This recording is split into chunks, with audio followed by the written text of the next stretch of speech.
We've got some changes potentially coming for this Edmonton Oilers team, changes to something that everyone didn't expect to need it this early on in the season. I'll get to what I'm talking about, but first, as Oilers Digest continues to grow, hit that subscribe button. It goes a long way for us. So, starting things off, Oilers head coach Kris Knoblauch alluded to some potential changes being made specifically on the team's power play, and it's not super hard to figure out why either. The team is last in goals per game. They have just 2 so far. They're sitting 27th in penalty kill, but they sit 30th in their power play. Their power play is only operating at a 6.7% success rate through 6 games, and that's probably the most shocking part of the season so far, even beyond what the record is, because Edmonton have had the league's best power play over the last half decade. The team's been operating at just shy of 30% since 2019. Defenseman Evan Bouchard said about the power play, quote, "I wouldn't say anything is wrong with it. We just have to bear down when we get our chances. We know what we're capable of. We know eventually it's going to click, but we have to get it sooner rather than later. It's one of those things where you have to gain momentum for the rest of the group, so that's a big thing for us going forward. You want your power play to be a momentum gainer, not a killer." Bouchard exploded for 18 goals and 82 points last season. 35 of those points came on the power play. And as the power play struggled, as has Bouchard offensively so far this year, he's only got 1 goal in 6 games, and he's not the only one struggling offensively.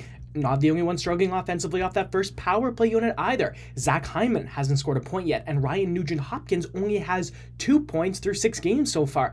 Knoblauch said changes to the power play are, quote, "something on our minds," but also told reporters that he's deferring to the judgment of power play coach Glenn Gulutzan, saying it's not locked in, but let's just be cautious about changing things because it's been mentioned every single year Gulutzan's been here, and every year they preserve and show why they are an elite power play. We expect more from them, and they expect more from themselves. There are things that we can address and get better at, but we have to be a little patient and not be thinking about blowing things up because there are stretches where all power plays just don't go well. Edmonton have Carolina tomorrow night, who have won 2 of their last 3 games, and this Hurricanes team have been getting contributions up and down their lineup so far this season. Every single forward who has played for them so far has a point, with rookie Jackson Blake one of the hottest of the bunch. He scored in both of Carolina's wins so far this season. Carolina's special teams have been really good too. The penalty kill of the Hurricanes has been successful 83% of the time so far this year, and their power play sits at 25%, which means Edmonton will either have to avoid the special teams battle or seriously improve it on how they've done so far this year for tomorrow night's game against the Hurricanes. Lastly today, quick update on prospects, because the Edmonton Oilers have inked forward Sam O'Reilly to his 3-year entry-level contract. Don't forget that the Oilers liked this guy enough that they traded Philadelphia their first-round pick next year to pick O'Reilly at 32 last year, even though he was something close to a consensus second-rounder.